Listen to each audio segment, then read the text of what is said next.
예, 반갑습니다. 저는 파이만 자산운용의 대표이사를 맡고 있는 박진환입니다. 저희 회사 이름이 낯설죠? 파이만은 아인슈타인과 동시대의 유명한 물리학자 이름입니다. 저희 회사는 맥쿼리 투자신탁 운용의 전신으로서 32년 된 회사입니다. 저희가 2년 전에도 이 재테크 박람회에 출연했었습니다. 그때 이제 주로 설명드렸던 것이 그 당시에 해외 주식 투자를 안 했었던 시절이었는데 해외 주식 투자를 해야 된다. 그래서 약간 문학적인 표현 같은 당신이 잠든 사이에 돈이 불어나는 마법이라는 그런 주제를 가지고 설명을 드렸습니다. 그때 이제 10종목을 제가 소개를 해드렸는데요. 먼저 베스트 브랜드에 해당되는 디즈니라든지 MS, 아마존, 나이키, 비자에 대해서 설명을 드려서 세계 최대의 기업들에 대해서 제가 한번 소개하는 시간 드렸고요. 그 다음에는 돌이킬 수 없는 미래에 투자하는 인류의 라이프 체인지에 가장 앞서 있는 기업들을 중심으로 설명을 드렸습니다. 예를 들면 전기차에서는 테슬라를, 우버, 로봇 기술, 로봇 수술의 대명사인 인피니티, 그 다음에 명품 루이비통, 5G 모바일 기업의 대명사인 퀄컴 이런 것들을 소개해드렸는데 10종목 추천해드렸는데 8종목이 시장보다는 훨씬 아웃퍼폼을 했습니다. 그래서 그 결과 때문에 제가 금년에도 한번 다시 이 자리에 쓴 것 같습니다. 네. 그때는 이제 코로나 전 시절이었기 때문에 한 500명 이상의 관중 청중 앞에서 제가 강의를 해드렸었는데요. 저 스스로 한번 생각해봤습니다. 왜 이렇게 재테크 박람회에 관심들이 많을까? 그것은 아마도 경제적 자유함을 원하기 때문인 것 같습니다. 소위 말하는 돈에 쪼달림에서 좀 해방되고 싶은 그런 마음. 청년층의 같은 경우는 어떻게 하면 빨리 빠른 속도로 목돈을 마련할 수 있을까? 중년층의 경우에는 중년 인플레이션을 능가하면서 매년 자기 자산을 늘릴 수 있는 방법은 없을까? 장년층의 경우에는 죽는 그날까지 또박또박 캐시플로가 나올 수 있는 평생 월급을 받을 방법이 없을까? 이런 식으로 우리 주변에 있는 사람들이 돈을 좀 어떻게 더 벌까 하는 머니 러시 시대에 지금 살고 있는 것 같습니다. 그래서 저는 오늘 제가 강의 드리는 것들이 여러분들한테 조금이나마 일조되는 마음으로 강의를 시작하도록 하겠습니다. 크게 저는 서론, 본론, 결론으로 말씀드리도록 하겠습니다. 먼저 서론격으로 리뷰와 증시 리뷰와 내년도 전망을 간략하게 한번 하고, 그리고 제가 즐겨보는 리스크 인디케이터에 대해서 설명드리겠습니다. 그리고 본론에서는 3가지 검증된 투자 방법에 대해서 소개해드리고자 합니다. 하나는 국내 투자 같은 경우는 IPO에 투자하는 방법으로 했으면 좋겠고요. 미국 시장 같은 경우에는 ETF를 통한 펀더멘털 투자라든지 테마주 투자 이런 부분에 대해서 제가 설명드리도록 하겠습니다. 그리고 마지막으로는 결론적으로 여러분 스스로가 포트폴리오를 짤 수 있는 그런 방법론에 대해서 제가 설명드리는 것으로 강의를 마무리하도록 하겠습니다. 먼저 시장에 대해서 설명드리도록 하겠습니다. 우리는 어떤 자산과 어떤 지역에 투자했느냐에 따라서 어떤 투자 성과가 났는지 달라졌는지에 대한 경험치들이 있습니다. 먼저 투자 자산만 보면 금년 전년 말 대비 11월 말까지 성적표를 보면 유동성 풍부함으로 인해서 주식과 리츠는 약 한 20% 상승을 기록했고요. 글로벌 공급망이라든지 경기 회복 기대감으로 원자재가 40%가량 폭등했습니다. 특히 원유 같은 WTI로 대표되는 원유 같은 경우에는 물경 10월 말 기준으로는 한 80%까지 상승했던 경험이 있습니다. 말도 많고 탈도 많은 비트코인 같은 경우에도 급등락을 반복하면서 37% 12월 3일 기준으로 보여주고 있습니다. 반면에 우리가 안전자산이라고 생각하고 있던 금이라든지 채권 같은 경우는 성과가 부진했습니다. 시장을 살펴보면 미국이 한 25% 상승한 반면에 홍콩이 마이너스 12%로 정말 어느 지역을 선택했느냐가 투자 성과가 크게 차별화되는 그런 모습 보여줬습니다. 미국 같은 경우는 중국 대비해서 G2 경쟁에 있어서 주식 시장 측면에서는 압승을 거둔 반면에 한국은 상반기까지 잘 따라오다가 하반기 들어서 디커플링 현상 나타나면서 소위 말하는 재미없는 장세를 보였습니다. 홍콩은 중국의 공동부유 정책 영향으로 큰 타격을 입은 모습이었습니다. 자, 그러면 지금부터 내년도 전망을 한번 해보도록 하겠습니다. 전망, 일단은 긍정적 요인은 팬데믹에서 위드 코로나로 바뀌고 있다는 거죠. 오미크론이 때문에 오늘 대면 강의가 취소된 거 있지만 2년 동안의 코로나 대응에 대한 경험치하고 또한 그다음에 먹는 약 백신이 나옴에 따라서 이제는 대응의 영역이지 놀람의 영역은 아니라고 생각합니다. 따라서 2000년 3월과 같은 폭락 장세는 예상되지 않고 있습니다. 또 하나 풍부한 유동성은 여전히 증시의 매력적인 요소가 될 것 같고요. 그다음에 내년 대선이 끝나면 불확실성이 해소된다는 측면에서는 긍정적입니다. 또한 인류 과제를 해결을 위한 각국 정부들의 미래 산업 로드맵이 굉장히 구체적으로 나옴에 따라서 이런 부분들이 긍정적으로 작용할 것입니다. 반면에 부정적 요인도 많이 있습니다. 여러분들이 걱정하고 있는 유동성을 조이는 금리 인상과 테이퍼링은 증시에 부정적입니다. 또한 우리가 2010년에 두바이 은행들이 작은 경색이 그때 대출을 일으켰던 포르투갈, 아일랜드, 그리스, 스페인 이런 쪽으로 전이가 되고 이게 유럽 재정 위기로 확산되는 그런 국면을 저희가 2010년에 목도했습니다. 그런 것들이 단초가 될 수 있는 글로벌 디레버리징 충격도 염두에 두어야 될 것 같습니다. 그리고 인플레이션이 글로벌 금융망에 대한 그것들이 원활히 아직까지는 단기간 내에 해결되지 않을 거기 때문에 공급적 측면에서 인플레이션은 가속화될 것 같습니다. 그리고 경제적 갈등에 이어서 지정학적 갈등까지 간다 그러면 G2 간의 갈등이 심화되면 심화될수록 증시에는 매우 부정적으로 작용할 것 같습니다.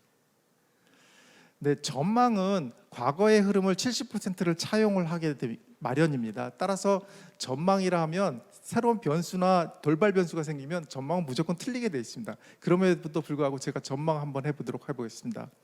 일단은 내년 증시 한마디로 말하면 강세장으로 보기는 좀 어렵지 않느냐 이렇게 보고 있습니다. 그런 환경인데 첫 번째로는 기업의 이익입니다. 전년 대비 낮아진 이익 성장률과 높은 밸류에이션이 지금 부담이 되고 있습니다. 실질 숫자로 한번 볼까요? S&P, 나스닥, 다우, 코스피 모두 금년보단 전년 숫자가 부정적으로 하락하는 모습 보여주고 있습니다. 그럼에도 불구하고 또한 안 좋은 영향 중에 하나가 또 이제 대형 IPO가 국내 같은 경우 계속 지속되고 있고 외국인들은 자국 내 미국 증시를 더 선호하면서 이머징 마켓에 대한 그 선호도가 약화됨에 따라서 외국인 수급이 별로 전망이 좋지는 않은 상황입니다. 그럼에도 불구하고 증시를 좀 낙관적으로 볼 수 있는 것은 여전히 유동성이 풍부하다는 거고 그러한 낙관적인 그런 관성의 법칙이 존재한다는 거고요. 그래서 내년도 증시는 지수보다는 차별화 관점에서 테마주라든지 저가주라든지 업황 턴어라운드주라든지 이런 것들을 순환매로 보셔야 될 것 같습니다. 그리고 늘 우리 해외 주식 투자의 거의 절반을 차지하는 중국이 관심사인데요. 중국 같은 경우에는 내년 기업 이익 전망치는 굉장히 좋습니다. 그러나 이것들도 과거의 전통 비즈니스가 아니라 첨단 쪽의 이익이 올라오느냐에 따라서 증시 지수 상승을 견인하느냐 안 하느냐가 결정될 거로 보고 있습니다. 제가 30년 동안 저 투자업에 종사하면서 일기예보처럼 어떻게 하면 나도 투자 예보를 할 수 있는 방법이 없을까 이런 생각을 많이 했습니다. 그래서 제가 지표를 볼 수 있는 지수라든지 또는 위험 지표라든지 환율이라든지 원자재 가격이라든지 이런 것들을 가지고 주지표 8개하고 보조지표 12개를 가지고 제가 나름대로 리스크 인덱스를 만들어 봤습니다. 그랬더니 현재 시점에서는 20개의 지표 중에서 9개 정도가 리스크 오프에 해당되는 그런 모습 보여주고 있습니다. 리스크 온은 뭐냐면 주식 투자를 하라는 영역이고요. 리스크 오프는 위험 자산 그만해라 라는 영역입니다. 근데 지금 한 반반 정도인데요. 이거를 그림으로 보여주면 한 57.5% 그냥 쏘쏘 애매모호하다 뭐 이런 정도의 장세에 있는 것 같습니다. 그래서 이 지표들은 상당히 잘 유효하게 맞아 왔던 것 같습니다. 코스피하고 저 파란색으로 보여드리고 있는 리스크 인디케이터를 보면 이렇게 서로 대칭되는 모습 보여주고 있습니다. 이런 것들도 여러분들도 쉽게 할 수 있는 방법 소개해드리도록 하겠습니다. 광부가 갱도에 들어갈 때 카나리아를 들고 갑니다. 카나리아는 알다시피 위험 지표입니다. 그래서 카나리아가 죽게 되거나 이상이 있는 광부는 갱도를 탈출하게 되죠.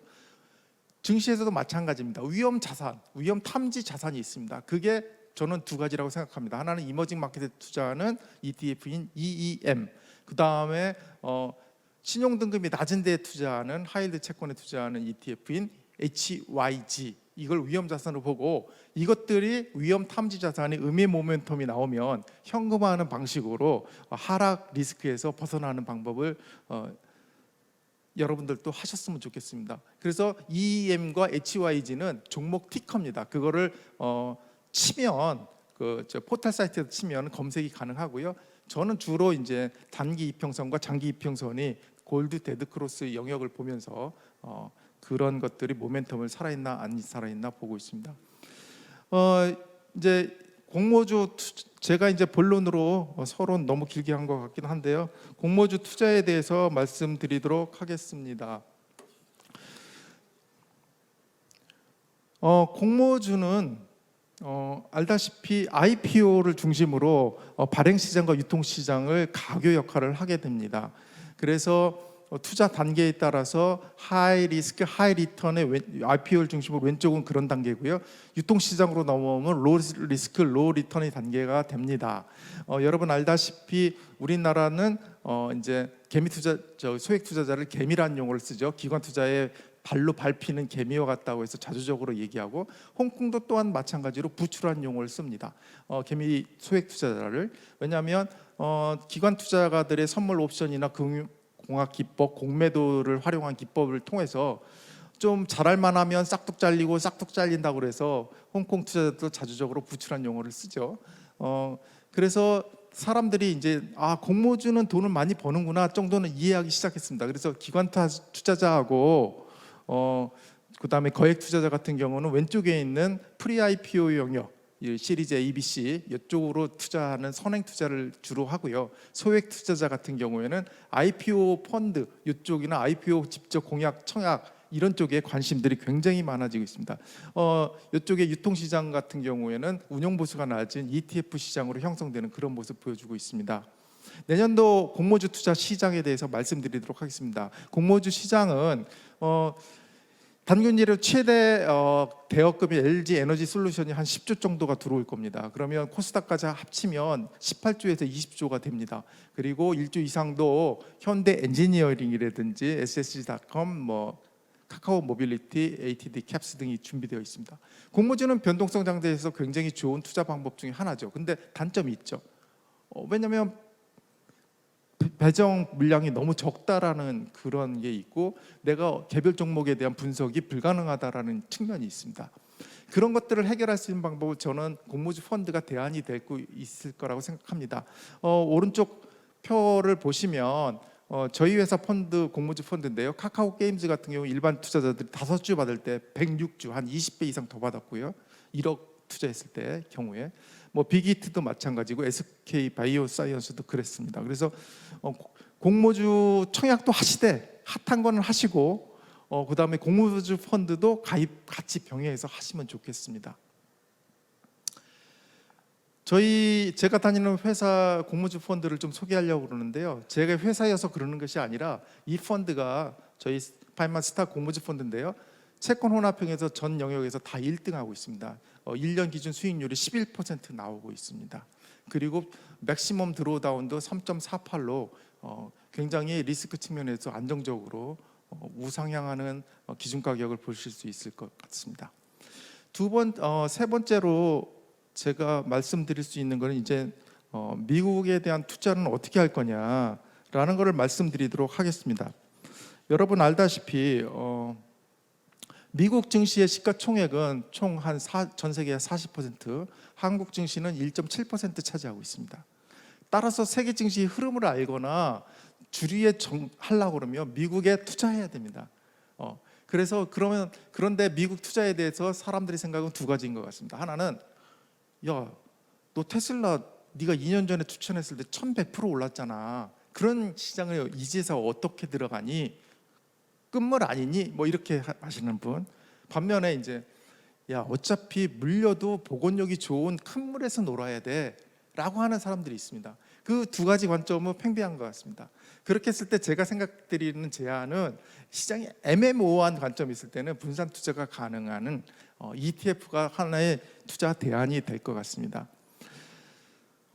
미국의 ETF 시장은 그래프상으로 보면 한 6조에 해당되고요. 전 세계적으로는 한 10조 달러가 이미 넘은 아주 투자의 이제 정석으로 자리 잡았습니다. 발빠른 서학개미 같은 경우에도 나스닥에 오리엔트되어 있는 인베스코의 QQQ, 그 다음에 S&P 500에 특화되어 있는 SPY라든지, 그 다음에 2차 전지에 해당되는 LIT ETF에 주로 투자를 이미 많이들 하고 있습니다. 그리고 이런 ETF를 가지고 펀드를 만들면 그거를 EMP 펀드라고 하는데, 국내에서 EMP 펀드도 벌써 1조나 돌파했고, 작년 기준으로 금년까지 최근 1년 수익률이 한 10% 정도 성과가 났습니다. 사람들은 시장을 이길 수 있는 방법에 끊임없이 연구하고 노력해 왔습니다. 그 대표적인 게 파마 교수님하고 프렌치 교수님 만든 3팩터 모델입니다. 시장 리스크하고 사이즈하고 밸류 세 가지 팩터를 가지고 시장을 이기려고 했죠. 그래서 이분들 덕분에 우리가 스타일 투자라는 용어를 쓰기 시작했습니다. 그래서 가치주냐, 넌 가치주가 좋니, 성장주가 좋니, 넌 대형주가 좋니, 소형주가 좋니, 이런 얘기들을 많이 했죠. 근데 저성장 저금리 시절인 최근 10년을 돌이켜 보면 완벽하게 성장주와 대형주가 좋았던 것 같습니다. 저는 이제 가치주를 흔히 올림픽 주가라고 제 스스로 얘기합니다. 4년에 한 번 정도 각광을 받는 것 같아서 그런 표현을 씁니다. 그래서 가치주는 가치 투자해야 주가가 오르는 것 같은 뭐 그런 자주적인 말도 있습니다. 여하튼 이 세 개의 팩터 모델 위에 사람들은 또 수많은 팩터들을 가미해봤습니다. 그렇게 했는데 저는 그 중에서도 이분의 아이디어를 좀 차용을 해서 실질적으로 ETF를 어떻게 고르는가에 대해서, 요령에 대해서 설명드리도록 하겠습니다. 먼저 시장 내에 유동성하고 대표성이 있는 ETF, 미국 상장 ETF 80개 정도를 유니버스로 선정합니다. 그렇게 하고 나서 팩터는 저는 3개 정도 생각합니다. 하나는 모멘텀이고요. 또 하나는 이제 밸류, 그 다음에 배당에 해당되는 페이 투 디비던드. 그래서 3개를 합치면, 두음을 합치면 MVP입니다. 외우기 쉬우라고 제가 MVP라고 줬습니다. 그렇게 하면 그리고 나서 스크린 하는 겁니다. 80개 ETF 중에서 MVP에 해당되는 각각에 대해서 줄을 세우는 거죠. 그래서 그 중에서 공통적으로 2개가 들어오는 것들을 최종 포트폴리오로 정하는 겁니다. 자, 그런 것들을 실질적으로 예시를 들어서 말씀드리도록 하겠습니다. 저는 밸류에 해당되는 팩터로서 저법 ETF, 그 다음에 저 PBR ETF, 저 PCF ETF 이렇게 정했습니다. 그랬더니 여러 가지들이 들어오는데, 뭐 인컴 ETF가 들어오고요. 그 다음에 세일가스에 투자하는 MLP ETF도 들고, 그 다음에 자원에 투자하는 글로벌 내추럴 리소스, 이러한 ETF가 지금 들어오고 있습니다. 그 끝에 옆에 있는 3자리나 4자리는 이거 티커입니다. 그 다음에 고배당에 해당되는 걸 뽑아봤더니 인컴 ETF가 지금 들어왔고요.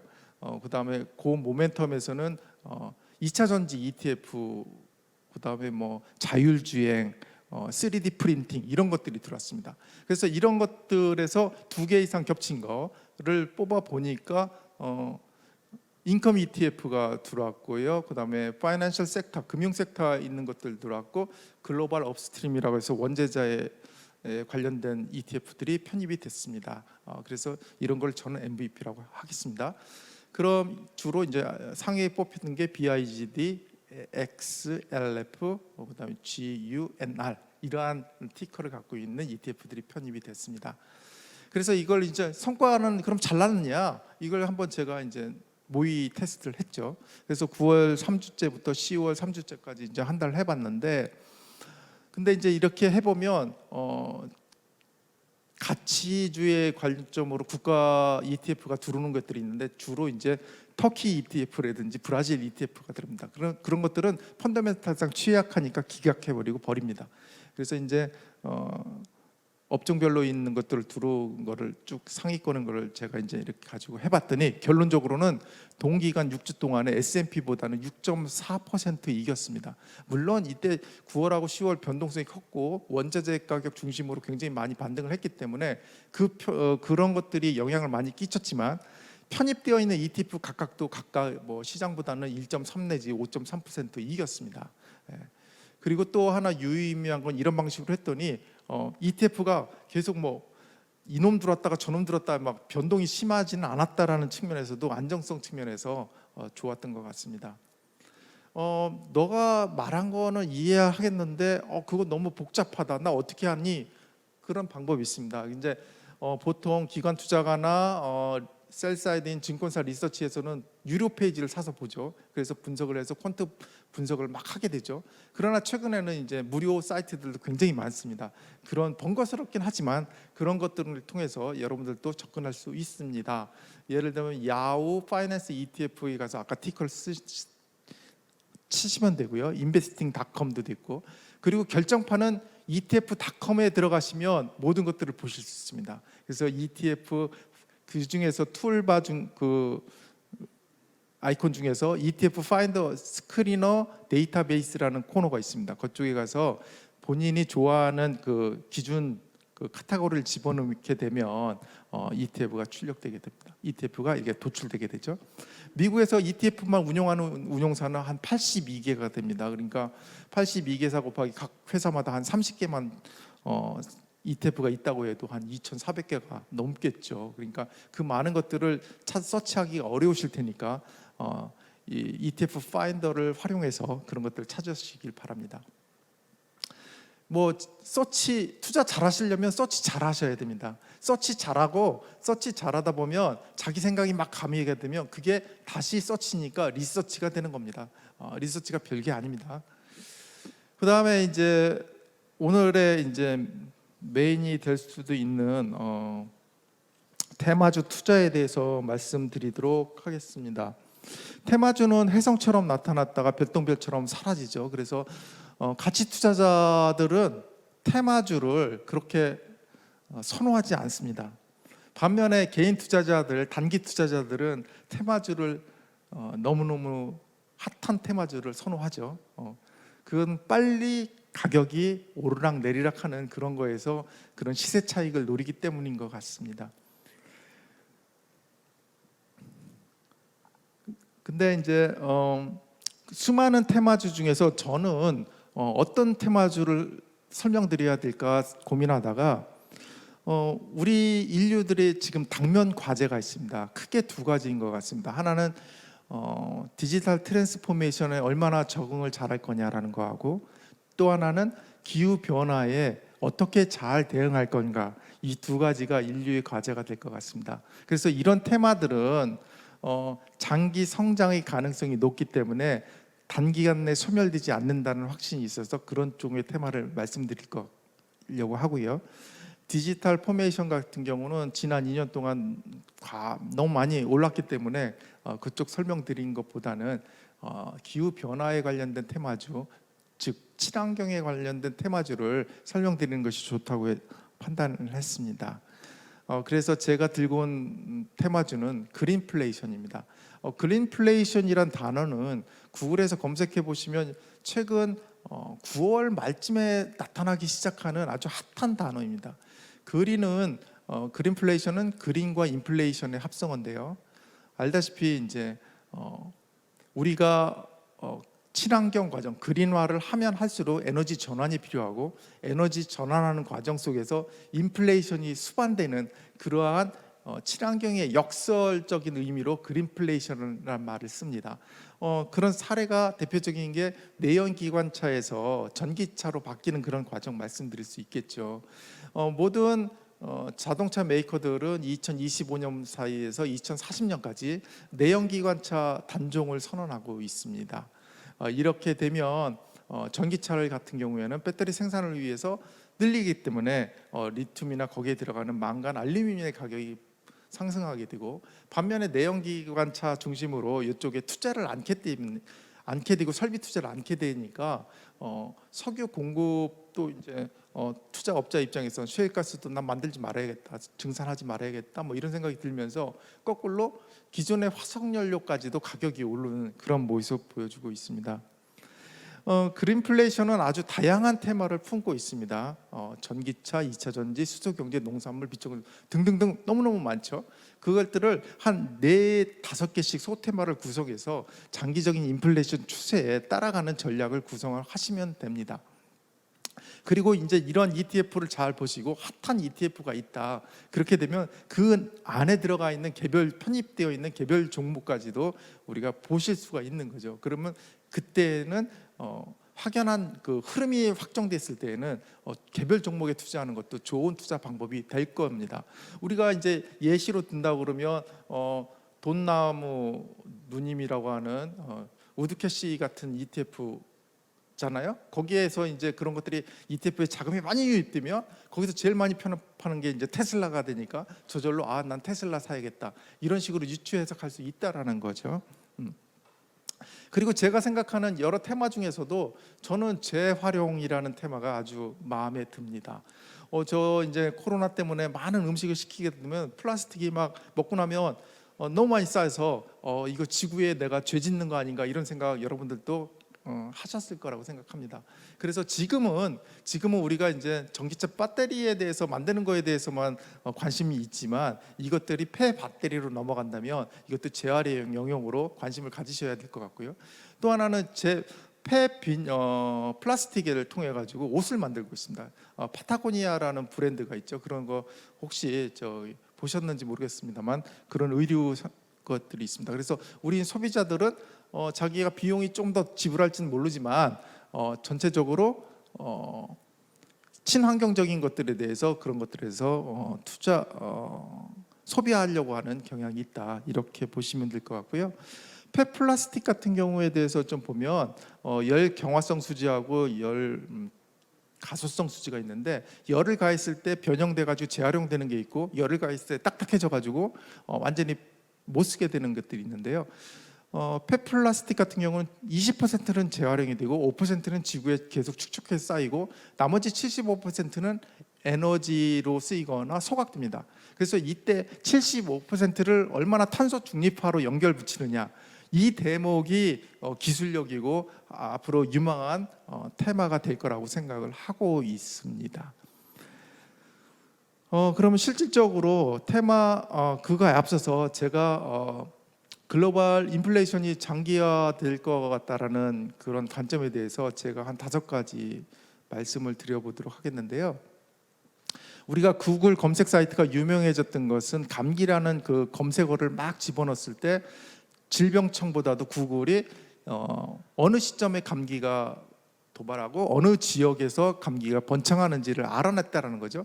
그것처럼 최근에 구글 트렌드에 보면 인플레이션이라는 걸 입력하는 것들이 굉장히 늘어나고 있는 모습 보여주고 있습니다.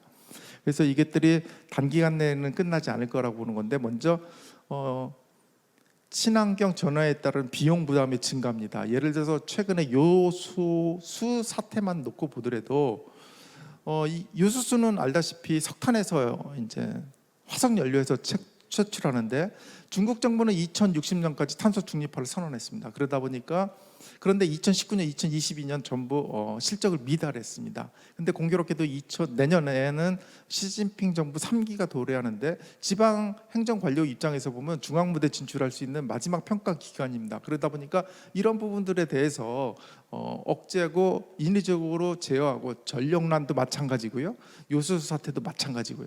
이런 것들이 인위적 정책에 의해서 이런 현상이 발생하게 됩니다. 그렇게 되면 우리는 비용을 지불하게 되는 그런 현상을 생각할 수 있고요. 그 다음에 코로나 사태 때문에 보복 소비 있고 공급망 차질되는 거 다 알고 계시죠? 이런 물가 기대 심리가 확산되고 있다는 겁니다. 11월 말제 우리나라의 물가 지표는 물가 전년 대비 상승률은 3.7%입니다. 기준금리보다 이제 높아졌습니다. 예전에는 물가란 얘기 거의 투자할 때 고려 요소가 아니었습니다. 근데 기준금리와 물가지수가 역전됨에 따라서 이제 물가가 중요하구나 이렇게 되는 것 같습니다. 그리고 세 번째로는 가격 안정, 하향 완화도 지연될 것 같습니다. 코로나 사태가 장기화되면 이런 현상은 계속 될 것 같습니다. 그리고 미중 무역 분쟁인데요. 이렇게 한국의 대표적인 대기업들도 지금 미국에다 공장 증설 계속 하고 있지 않습니까? 이런 식으로 미국과 중국 각각 자국 내 지금 생산 능력을 캐파를 향상시키기 위해서 하면 할수록 글로벌 공조는 무뎌지고 이에 따른 생산 비용 상승률은 견인될 거라고 보고 있습니다. 그리고 마지막으로는 노령화가 너무 심해지고 있고 경력 단절도 심해지고 있고 3D 업종에 대해서 싫어하기 때문에 이런 부분들도 제가 봤을 때는 인플레이션이 좀 장기화될 것 같다. 그럼 실질적으로 그럼 그린플레이션을 어떻게 통해서 종목을 개발할 거냐, 이런 부분 말씀드리도록 하겠습니다. 저는 일단 7개 테마성을 잡았습니다. 수소, 농업, 자율주행, 친환경, 산업용 금속, 2차 전지 재활용, 이런 부분인데요. 각각의 ETF의 가격이나 거래량이나 설정 규모를 보면서 어떤 ETF가 핫한다라는 걸 보는 겁니다.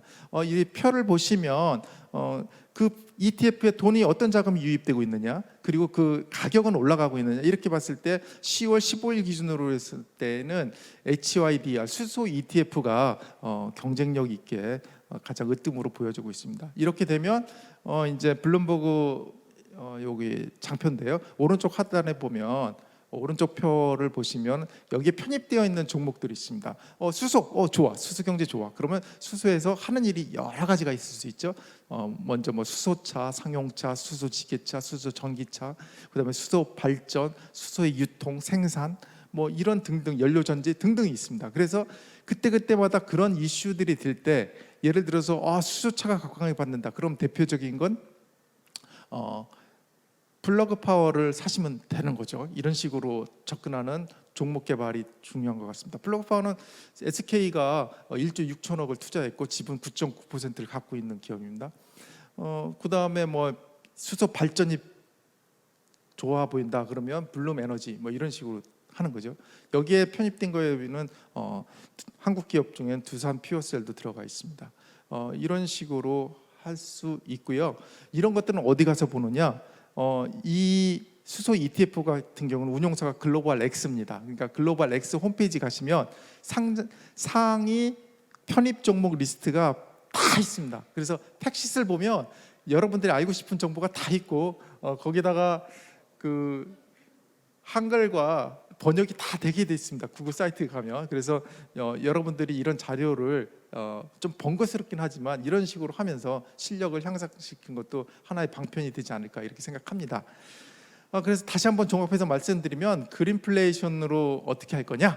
먼저 매크로 기반으로 리서치를 통해서 3개월 정도 지속한 가능한 테마를 이렇게 선출합니다. 제가 한 7개 나열했던 것처럼요.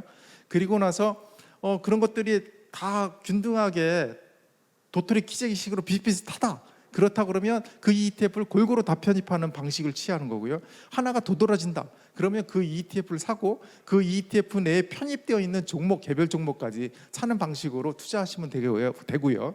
그다음에 ETF.com 거기 가시면 신규 상장하는 ETF 리스트를 볼 수 있습니다. 그래서 그쪽에 신규 상장할 때는 자금 유입 효과가 있습니다. 따라서 그런 것들도 투자의 대상으로 고려해 보시길 바랍니다. 자, 이제 결론 부분에 해당되는 마지막 장표에 대해서 설명을 드리도록 하겠습니다. 제가 주어진 시간이 제한적이기 때문에 말을 뭐 어떤 순간에 좀 빨리 하고 막 그랬는데요. 자, 우리가 펀드 비즈니스에 있어서 혁신적인 펀드 상품은 크게 두 가지가 있습니다. 하나는 ETF고 하나는 TDF입니다. ETF는 1993년에 SSGA사가 만든 건데요. 이거는 왜 혁신이냐면 간접 투자 상품인 펀드를 증권거래소에서 상장을 시켜가지고 그렇게 해서 매매, 주식처럼 매매가 가능하게 했기 때문에 혁신이고요. 두 번째 TDF는 우리가 보험 상품의 근간은 요람에서 무덤까지를 다 리스크를 커버한다는 것처럼 펀드가 일반 근로자의 사회 초년생부터 은퇴까지 자산 증식에 기여해 줄 수 있다. 라이프 사이클에 편입해서 할 수 있다. 그렇기 때문에 이제 TDF가 혁신 상품에 해당되는 겁니다. TDF는 사회 초년생일 때는 주식 비중을 많이 하고요. 은퇴 시점에 가면 채권 비중을 많이 늘리는 이런 비행기가 착륙하는 글라이드 패스 경로를 보여주고 있죠. 근데 저는 이제 의구심이 하나 들었죠. 왜 나는 주식을 사랑하고 채권보다 좋아하는데 은퇴 나이 드는 것도 서글픈데 나이 들면 주식 투자 비중을 이렇게 제한을 해야 되나? 뭐 이런 부분에 대해서 의구심이 있었는데 제가 미국 3대 TDF 운용사인 티로프라이스라고 같이 비즈니스를 해보면서 하나 답을 알았습니다. 그게 뭐냐면 자산 배분의 비밀이 있더라고요.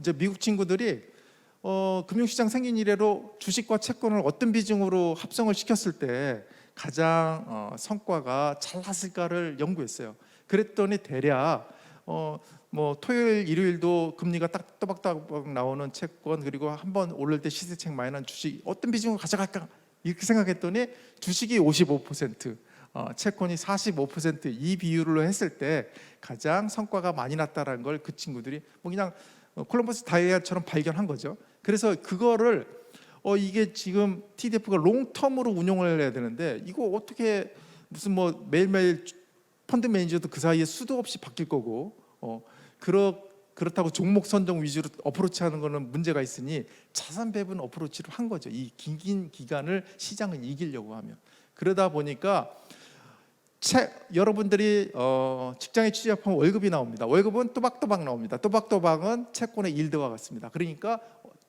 젊은 시절에는 채권 비중이 높습니다. 그러니까 그 비중을 맞추기 위해서 주식을 많이 투자하라 이렇게 얘기하는 거고요. 반대로 은퇴하고 나면 월급이 없습니다. 따라서 그것만큼 채권 비중 집어넣어서 합리적인 접점인 55, 45를 좀 맞추라. 이게 이제 논리였더라고요. 그 부분이 굉장히 중요한 팩트입니다. 그래서 제가 이제 결론적으로 좀 말씀드리고 싶은 거는 제가 시장 전망했죠. 근데 만만치 않다, 애매모호하다. 이런 얘기 드렸고요. 그 다음에 이제 TDF의 그 자산 배분의 그 기본 논리를 설명했죠. 이 두 가지가 이렇게 가리키는 점 한 점입니다. 하나는 그것은 바로 중도입니다. 중도. 그래서 어떤 시장 파고가 나왔어도 여러분들의 소중한 재산을 지키는 투자를 하시고 키우는 투자가 돼야 되는 거죠. 무조건 키우는 투자로 전력 질주하다가는 손실 났을 때 큰일 납니다. 그러니까 우리가 늘 복리 하는데 복리의 위력은 중간에 안 깨져야 복리의 위력이 존재하는 겁니다. 그래서 그런 관점에서 말씀을 드리고요. 그럼 내년도 시장 그렇게 녹록지 않습니다. 그러나 우리는 투자를 지속해야 여러분들의 자산 관리 목표를 달성할 수 있겠죠. 그런 측면에서 저는 내년도에도 투자는 ING로 해야 된다. 그래서 공모주 투자의 I 그거 말씀드렸고요. 그다음에 펀더멘털 이제 뭐 망망대 증시 파고를 넘기 위해서 항해하듯이 어떤 항법이 필요하지 않습니까? 그런 측면에서 펀더멘털을 쫓아가는 내비게이션 N 그다음에 수많은 테마주가 존재합니다. 그 테마주 어떤 거 할 거냐? 근데 제가 봤을 때는 탄소 중립화 이쪽으로 포커스를 맞춰서 그린플레이션에 좀 집중하자. 그래서 저는 그냥 외우기 쉽게 상징적으로 ING라고 이렇게 표현했습니다. 근데 그러면 네가 말하는 재료는 알겠어. 그러면 어떻게 섞을까? 어떻게 레시피를 할 건가? 이런 부분들에 대해서 궁금하실 것 같습니다. 그래서 제가 추천드릴 수 있는 방법은 축구의 전술을 차용하자입니다. 여러분 축구는 11명이 뛰는 경기입니다. 물론 골키퍼는 골문 앞에서 수문장이라는 용어처럼 지키고 있어야 하기 때문에 필드에서 뛰어다니는 선수는 10명입니다. 그게 이제 100%라고 놓고 보면요. 그러면 감독들에 따라서 자기 팀의 실력과 상대 팀의 실력을 견주어 가지고 그때마다 4-4-2, 뭐 4-2-4, 뭐 4-3-3, 뭐 여러 가지 조합을 하죠. 근데 뭐 공통적으로 나오는 거는 4죠. 그 수비는 4명 정도는 기본으로 해야 된다 이런 얘기를 의미하겠죠. 그래서 여러분들도 가지고 있는 자산 그리고 본인만의 위험 성향 그다음에 매크로의 시장 변동 이런 것들을 좀 살펴본다 그러면 저는 수비는 한 4 정도는 내년에도 좀 하셔야 된다 이렇게 생각을 하는 거죠. 그래서 이제 제가 추천드리는 거는 433 정도가 어떨까 이런 생각을 들어서 공모주 투자 뭐 직접 하시든 공모주 펀드를 가입하시든 이런 부분에 한 40%를 투자를 하시고요. 그 다음에 미국 증시에 관심이 있으니까 그런 부분에 있어서 이제 펀더멘털 투자 한 30%를 하고 그 다음에 이제 테마주 투자에 30%. 그래서 또 2년 전에는 뭐 개별 종목 얘기하더니 오늘은 왜 ETF 뭐 이런 얘기하냐 이렇게 하실 수 있기 때문에 시장이 그렇게 녹록지 않기 때문에 제가 개별 종목 어프로치보다는 이런 식으로 ETF로 분산 투자가 가능한 ETF를 하라는 거고 그럼에도 불구하고 나는 좀 핫한 걸 원한다 그러면 테마주 그쪽에서 아까 ETF 먼저 선정하고 그 안에 편입되어 있는 종목 개발하는 거 제가 설명드렸죠. 그 방법으로 준용해서 하시면 될 것 같습니다. 그래서 저는 이제 2년 전 강의 때는 물고기를 드렸다 그러면 오늘 강의에서는 저는 물고기 잡는 법에 대해서 설명을 많이 드렸습니다. 그래서 이런 부분들이 여러분들이 2022년 내년도에도 성공 투자하는데 좀 일조했으면 하는 바람으로 오늘 제 준비된 강의는 마치도록 하겠습니다. 감사합니다. 네, 고맙습니다. 박진환 대표님의 강연 잘 들었습니다. 강의가 너무 유익하다는 댓글이 많이 올라오고 있고요. 특히 들어본 강의 중에 최고였다 하는 댓글도 봤거든요. 네, 많은 분들이 좋아하시는 것 같습니다. 아주 반응이 뜨거운데요. 그 중에서 질문 들어온 것 중에 한 가지 정해서 드려보도록 하겠습니다. 유동성이 여전히 풍부해서 낙관적으로 시장을 보신다고 하셨는데 그런데 최근에 연준도 금리 인상을 빨리 하려는 움직임을 서두르고 있다. 국내 증시가 과거처럼 텐트럼이 없을 것이라고 보시나요? 라는 질문 들어와 있습니다. 네, 저는 유동성은 굉장히 중요하죠. 중요한데 좀 운용사 대표로서 생각되는 관점은 역시 포인트는 기업의 이익과 질인 것 같습니다. 그런 것들이 수반이 안 되면 허상이죠. 이제 모래톱 위에 이런 흔들림인데 1차적으로 지금 유동성 공급이 왜 많은가라는 부분에 있어서 여러분들이 생각하는 것은 팬데믹이죠. 그러니까 팬데믹과 유동성은 좀 같이 가는 흐름을 보일 거라고 보는데 앞서 제가 설명드렸다시피 팬데믹은 이제 대응의 영역으로 넘어갔기 때문에 그거에 따라서 얼마나 소프트 랜딩할 수 있는 유동성의 그 테이퍼링 속도 이런 부분들이 중요할 것 같습니다. 근데 이제 제가 말하는 유동성이 풍부하다는 얘기는 과거 한 5, 6년 전에 비해서 여전히 우리는 밑에서 제로금리에서 금리가 상승하긴 했지만 여전히 우리는 저금리 영역에 있는 것은 그 자체는 팩트이기 때문에 그런 측면에서 유동성을 말씀드렸고요. 내년도 증시에는 한 MMO하다니까 반 정도 오기 때문에 그렇게 급락하는 그런 모습은 보여주지 않을 거라고 생각하고 있습니다. 네, 답변 고맙습니다. 네, 송승환 님이 주신 질문이었는데요. 송승환 님께는 작은 선물 보내드리도록 하겠습니다. 네, 오늘 강연을 통해서 성공 투자 키워드 그린플레이션에 대해서 완벽하게 배울 수 있었습니다. 네, 좋은 강연과 답변 너무 고맙습니다. 네, 감사합니다. 네, 고맙습니다. 박진환 파이만 자산 운용 대표님과 함께했습니다. 네, 강의가 워낙 좋다 보니까 유튜브 댓글창의 반응도 아주 뜨거운데요. 작은 선물도 드리고 있으니까요. 앞으로 이어질 강의에도 많은 참여 부탁드리겠습니다. 네, 그럼 잠시 10분간의 휴식 시간을 갖고 첫 번째 세션 마지막 강의죠. 11시 40분부터 이상우 인베이드 투자자문 대표를 모시고 부동산 투자의 확실한 해법에 대해서 듣는 시간 갖도록 하겠습니다. 저는 잠시 후에 뵙겠습니다. 고맙습니다.